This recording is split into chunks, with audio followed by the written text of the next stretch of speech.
While still a priest, Peter's disillusionment with existing beliefs has led him on a 30-year quest for the truth. His new book, national lectures and seminars have enabled him to share his quest with thousands in a manner that is understandable and believable, for it is the truth. When I wrote this book, Soul on Fire, which is an account of many of the magical experiences that I've had since I embarked on my definitive journey, it was my intention to, by telling these magical stories, to return the power to ordinary people. That's every one of us. A power that's been taken away from us over a period of centuries. And I had to get on my definitive journey to discover that there is a power that is so awesome, that is accessible to every one of us. And furthermore, it's a power that no one can take away from us. You can take away economic or political or social power, but you can't take away this personal, inner, spiritual power. But we've lost this.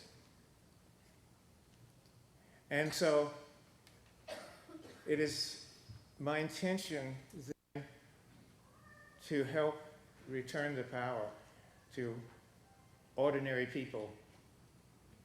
A power that is our birthright, a power that should be our entitlement.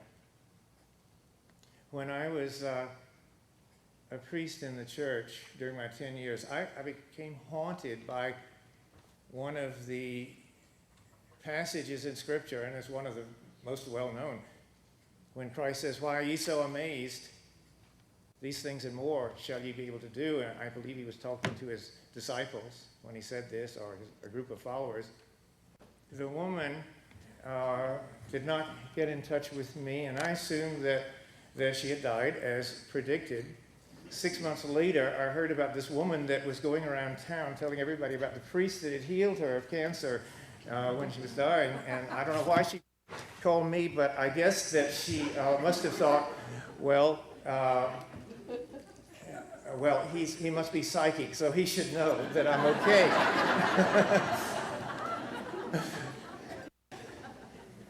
It was learning to see to see beyond the obvious, to see beyond the visible, to perceive the invisible landscape around me, and to learn to sense that was part of my liberation, and to hear. There's a difference between looking and seeing, between listening and truly hearing, between thinking and really knowing.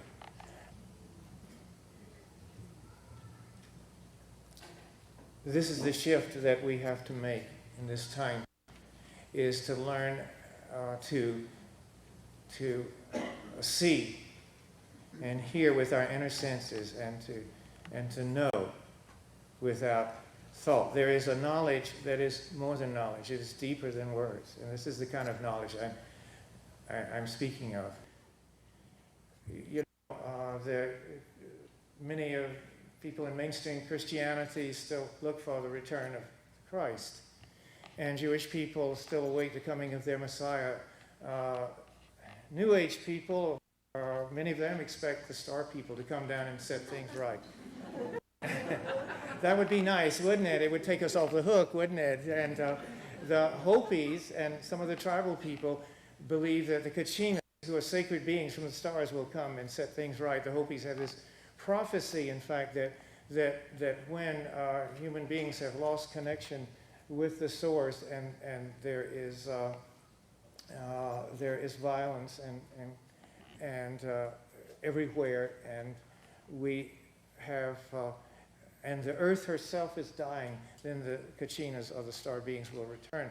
But I suspect that if there's going to be a saving of our world in this 21st century, that it's going to come from those of us who have chosen to be a part of this earth wall. And that we, as we begin to realize who we are and remember who we truly are, we will find ourselves saying, I am that promised Messiah of the Jews. I am the return of the Christ consciousness. I am one of those sacred beings from the stars. I am that I am. Thank you very much.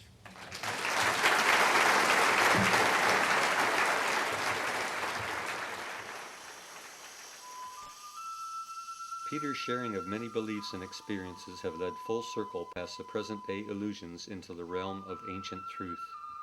Thousands are seeking this knowledge in the hope of finding the real answers to set them free. When we are in the flow with our life's purpose, and we may not specifically even know exactly what our life purpose is, but when we're in the flow with what we intuit to be that purpose, then everything, we not only feel that inner harmony, but everything seems to work for us. It's almost as if the events around us are working to help assist us with on our path. It's as if the right people appear at the right time. When we continually find ourselves obstructed and making wrong choices, then we've lost that connection with the flow of life and with our life. We are here to remember. We are here to hold a certain vibration for the Earth Mother. Those are the two main purposes, and in holding that vibration, of course, it follows. We spread love. We spread joy. You have the ability to break through that ceiling of the false belief systems that have been imposed on us, and to know your truth. And this is the time. Who was it that said, we're the ones we've been waiting for.